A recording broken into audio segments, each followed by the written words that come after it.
Mecum Kissimmee. I'm Matt Avery. I'm hoping you're having a blast here on this sunny Saturday at the auction. And I'm so excited to be hosting live interviews here on the stage throughout the auction. And we've got a special one in store today with a special guest. And we are already giving a preview. We're kind of breaking news here about an upcoming consignment that's going to be crossing the block next year, 2027. That's right. And I'm being joined now by Rae Ripple. Rae, it's so great to have you out. Thank you for having me. Thank you for having me. This place is amazing. So first time I know to Mecum Auctions, and we're going to dive into your area of expertise. You're an artist, welder. You've got just such an imagination. I know at heart you're a motorsports and automotive enthusiast, and I think also motorcycle enthusiast. Let's start talking about your background. Where did you kind of come from? What's your origins, and how did that prepare you for what you're doing today? Well, it's kind of a long story, and not to damper the mood here by any means, but part of how I got here is my story. And so I was a product of my environment. Both of my parents were addicts. I didn't grow up in a world of like car building, welding, or riding motorcycles, none of that kind of stuff. I was a teen runaway and then became a product of my environment. I was actually a waitress for a very long time before a customer came in who was a tow truck driver and was complaining about work and how they can't find any employees. And I was his server, and I was like, will they hire me? And he was like, you want to drive a tow truck? And I was like, hell yeah, why not? I mean, it's got to make more money than what I'm making here. And then so I walked in, applied for a job. I got hired as a joke, and I ended up becoming the best tow truck driver in West Texas. And from there, while I was driving a tow truck, also I was working crashes, like crazy, crazy crashes. And so if you mess up your tow truck, you have to fix it, which is kind of along the lines of learning how to YouTube and learn how to build things, and the welding skills developed, because I was also taking body parts of cars and stuff home and running my plasma cutter on them, which kind of set me up for what I do now, which is insane. So from all those probably late night roadside recoveries and having to mend your own tow truck, that's really where you developed your welding and your fabrication skills. I love that. That's awesome. Yeah, it was brutal, but we made it. Detail your journey. So from tow truck driver, what happened over the next couple years? Well, I drove a tow truck for 5 years, and then I worked a crash that changed everything, and I decided to cross over into the fire department, and then I became a firefighter medic. But my career, I didn't get to do very much in the fire service, so I don't get to take credit there, because I was still cleaning toilets and a rookie when I made the decision to leave the fire department and pursue art full-time. But whenever I was working and chasing the fire department, I was welding as my side hustle, like my job. And then I got a project for a library in Midland, Texas, and it changed my career forever. And I was able to make a decision to either stay at the fire department or leave and pursue art full time. And I did. And then COVID happened, and I was like, well, dang, I'm gonna have to go back to the fire department. And then the universe was like, psych, Netflix called. And Netflix was like, hey, do you want to be on this show? And I was like, are you sure you called the right person? And I went and did this show thinking I was only going to do like one episode. And I ended up making it through the whole season. And then when the show came out the next day, my life was never the same. Everything was very, very different. And now I get to do this for a living, which is really awesome. Tell us about that Netflix show. What was the title and what were the challenges? Everything was a challenge, but it was called Netflix Metal Shop Masters, and basically they take the top metal artists of the world and compete them against each other, and we have to build these like insane sculptures in 10 hours. It was the most brutal thing of my life, and there's no way to describe the feeling of what it takes to like be completely taken out of your element and have to be like, it almost felt like somebody was like, build sculptures or die, like type thing. But the cast and everybody were great. Everything was good, but it was just like the pressure was so much. So 10 out of 10, did it. It was cool. I won't do it again. I mean, that is such an inspiring part of your story, Rae, is again just how you were able to take every stage of your life and kind of keep it moving in a direction that's put you where you're at today. I would say a lot of that attributes to your technical skills. What about your artistic ideas? Where do you think those come from? Those actually stem from a cake pan I bought from a garage sale for my daughter for her 3rd birthday, I believe. And so I made this cake and I decorated it, and it ended up looking just like the box. And I was like, hell yeah, that's kind of cool, you know? And then I took it to Chuck E. Cheese, and everybody was like, yo, do you make that cake? Can I get one? And then I was like, sure. So I took a job at Walmart in the bakery to learn how to make and decorate cakes.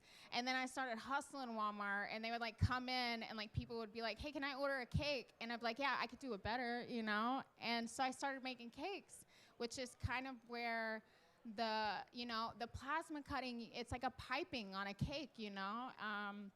So it kind of stems from a cake pan. So follow your path, people. It'll lead you where you gotta go. So tow trucks and birthday cakes. That's what you attribute your success. I love that. Yes. That's awesome. What about, so with that as background, why motorcycles? Why cars? What brings you to use your artistic skill sets in this medium? Number one, I love all wheels. I love 2 wheels, but I love all wheels. And I think it's inspired by driving a tow truck, you know, because like the only piece of equipment I had at the time in my shop was a plasma cutter, and I had access to all this scrap metal from these crashes and things like that. So I would just load my tow truck up and take it home and only have a plasma cutter to use on these things. And it just like kept like happening. And then the first vehicle I ever cut up was like this GMC Apache. I didn't know it was rare. I promise. I swear I didn't know it was rare. But I cut it up, and people lost their minds. And like I said, after I cut it, I learned it was rare. But that truck kind of set the tone for the rest of my career and like what's moving forward. Like, if you would have told me 5 years ago that I was cutting up vehicles for a living or doing any of the things that I'm doing, I would have told you were crazy. So it just kind of, I don't know, everything flowed into the next. I know from our chatting over the last couple of weeks, you also are it's not just cars and trucks. I know you were wrapping up a chandelier, so it is well beyond just things with wheels. It's really all kinds of unique metal projects, and you really attribute a lot of that success to the exposure on the Netflix show, I imagine. Yes. Oh, yeah. I mean, the cars and the motorcycles is just like a bonus checkpoint of my career. I'm actually a sculptor. Like, I build massive metal sculptures, massive 5-foot by 5-foot chandeliers. I mean, this 1972 Mach 1 Mustang, I cut it in half and hung it on the wall of a trade school, which is so awesome. And there's so many automotive kids that get to walk past this every single day. Shout out to Holly, because they gave me the light. Because it was the only one that would fit in the wall. But like to showcase this different side of the automotive industry and the art side, like these cars, these are all a layer of our trades and our industry, and they're all art, and it's some of this stuff can't be saved, and so this is the best life for it. Yeah, I imagine that there is a lot of room for you to use your artistic vision. You know, a lot of these great classic cars end up in fields and junkyards and in barns. And like you said, I mean, without enormous restoration costs, unfortunately, they really just become kind of visual delights to encounter. But it seems like you bringing your artistic vision does breathe new life into them, maybe not going down the road, but still bringing delight and smiles as people see them. One of the aspects that I like, Rae, about your work is it's so unique. How would you describe that style, and where does that come from? Is that cake? Yeah. all from that birthday cake. Yeah, it's all literally from a birthday cake. And I know that sounds crazy, but that's the truth. And like I get like, people have given me nicknames in the industry, like Plasma Queen. And then I hear like human CNC machine all the time, because like I do this stuff. That thing right there, it's a 1939 GMC panel van. Nobody will sell me things, and so I have to go underneath people to buy things. But that thing, we actually took it to Chicago and FabTech, and I cut the entire car freehand in 3 hours in front of a bunch of robots, which was absolutely like incredible because we need to bring back hands, of course, and work. But initially, like, it's just, it does stand for a cake pan. I don't know how to explain it. And for those who are watching, if you can't tell, Rae, your style is almost a removal of materials for your vision. You know, a lot of builders make a name for themselves by fabrication, by adding more and more to these vehicles, you know, just different things.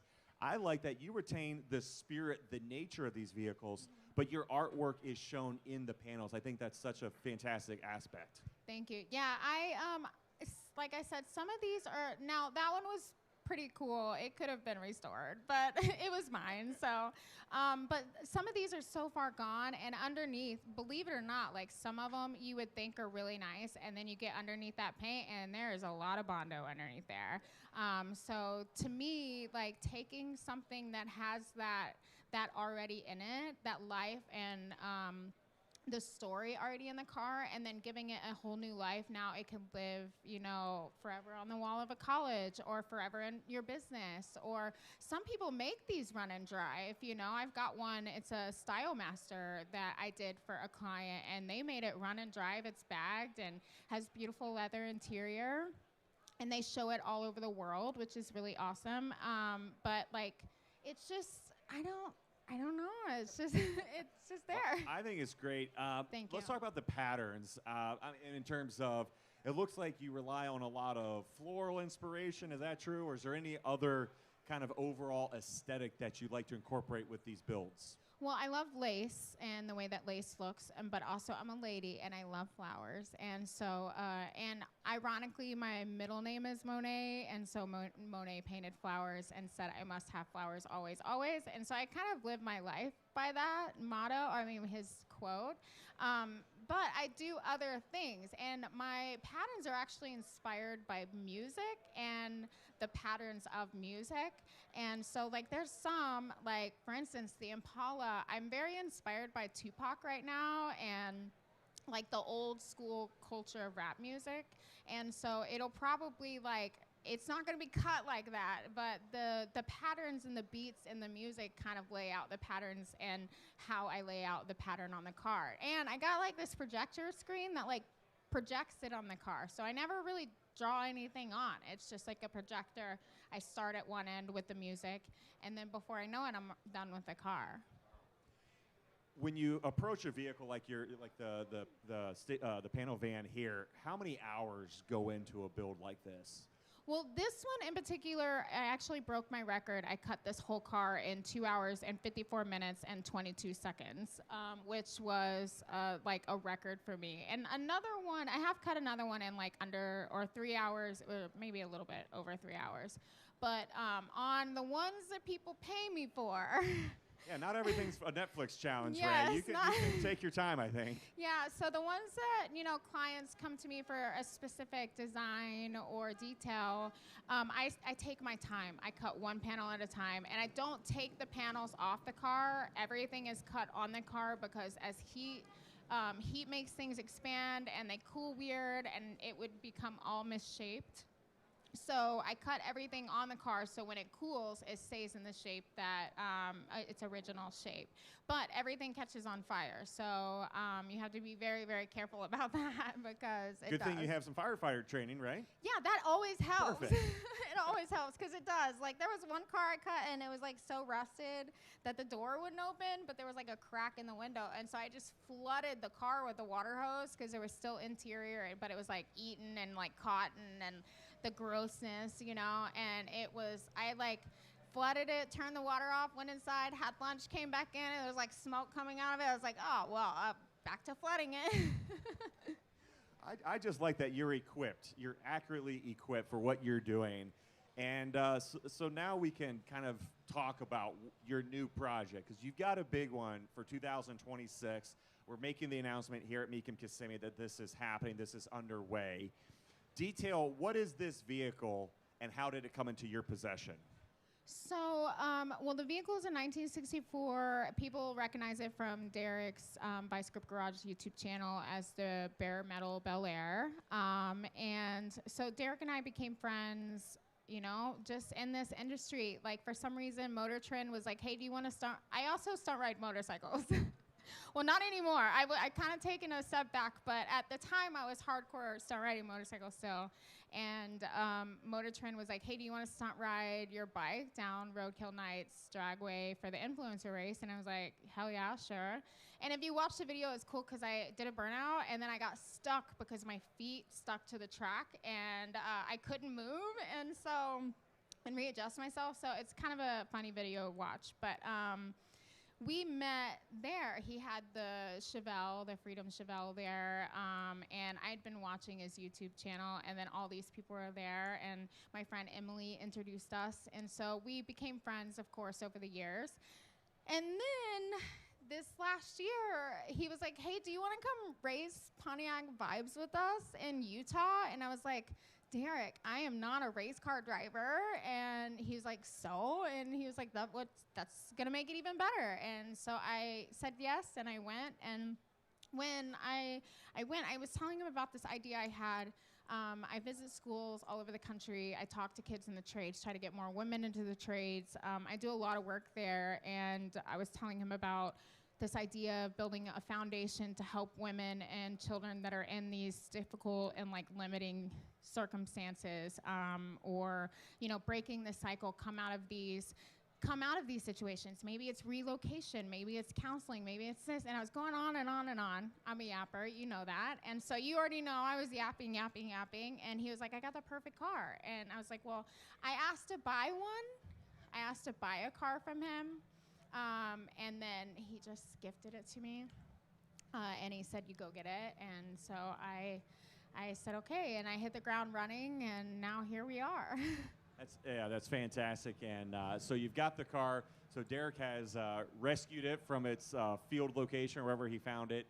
He's got it running, and it's now in your possession. I know as we've been chatting, 2026, you're going to focus exclusively on this project, putting your style to it. I know you've got some other partners in the works that are going to be helping to make this a very unique piece. And then we're so excited that you're going to be bringing it here next year for Mecum Kissimmee 2027. And it's crossing the block, Rae, but that's not the end of the story.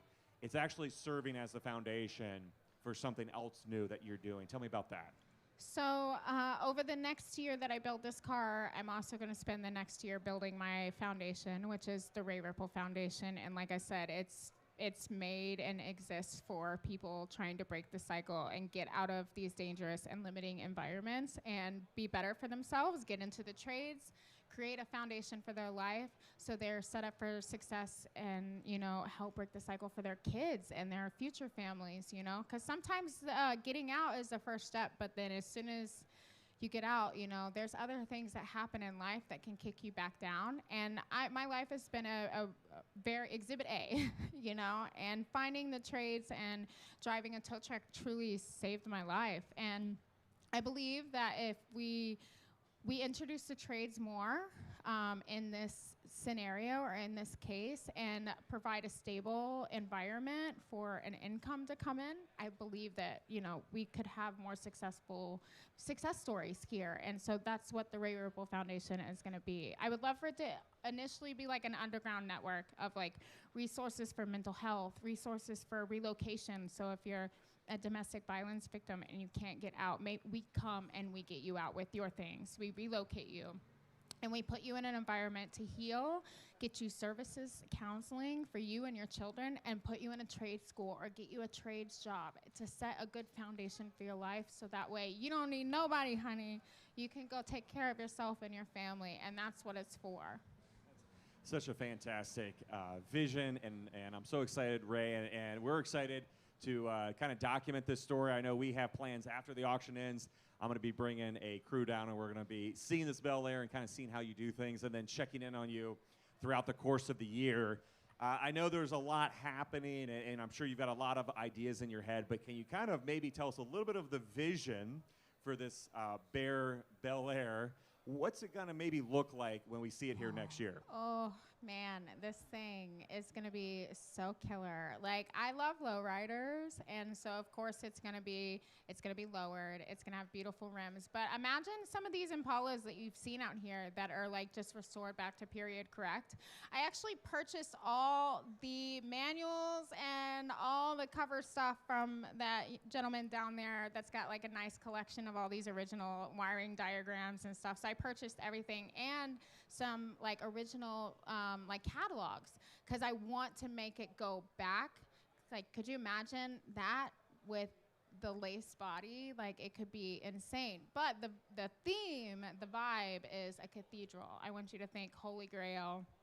Like, you're walking in and it's like the Virgin Mary and like it's just like beautiful rosemary. And I got a water jet, so I'm gonna include stained glass into this piece as well, but not take it over the top to where it seems like this like crazy, you know, off the wall art car. It's gonna be very clean, classy, period correct. I've got amazing people on the interior as well. And since you can see through the car, it's going to be kind of cool to create an interior that you see from the outside to the inside. So thank you, Gillian Interiors, for that inspiration there. But like, I'm thinking about removing ender fender wells so you can see the motor directly through the fenders, which would be really awesome. I do have a lot of really great support on the car. And if you've got parts, please holler at me because I need parts. All right, so for all those Chevrolet enthusiasts out there that have some parts tucked away, reach out to Rae. Rae, your journey is, I think it's inspiring, it's remarkable. It's great to see how, again, you've used every stage and you've turned it into something good. From your background, what would you say to people that are currently maybe dealing with some similar circumstances? What would be your encouragement to them or your words to them? The first step is to get out, and whatever situation you're in, if you don't like your environment or if something's wrong or you want to change, the only person that can change it is yourself. And so when you make that decision, you need to support that decision and full send, baby. Go straight for it, head up, one foot in front of the other, and you keep going. Because I think I'm like, there's been so many things sent, you know, to basically kill me in a sense. And I just like, I can't lay down, I can't stop, and I won't stop. And I think you have to have that self-discipline in order to make it through the other side. And the only way to get through it is to go through it. And so I think full send, head up, one foot in front of the other, and go through it to get through it. Well, you are living that out, Rae. It's so inspiring. And if people want to keep up with your travels and adventures, as well as find out more about the foundation, where can they learn more? You can find me on all socials under Rae Ripple, and I just started my YouTube channel, so make sure you go subscribe. And then as far as the foundation, it's the RaeRippleFoundation.com. Well, Rae, it has been an absolute pleasure. I've enjoyed hearing about your story, and I'm excited to document the build of this very cool classic that's going to be crossing the block next year. Thanks so much for the time, and we're going to be excited to see what happens over the next 12 months. Absolutely, and thank you guys for coming, too, and supporting this. Y'all support so many amazing people here and artists who dive their whole lives into these cars and their craft, and to give them a platform to be able to showcase that is beautiful. So thank you. Well, we appreciate that, Rae, and thanks for everyone who's been joining in here at the Real Garage Live stage, as well as our online audience. Again, follow along with Rae. It's going to be an incredible journey, and enjoy the rest of your day here at Mecum Kissimmee.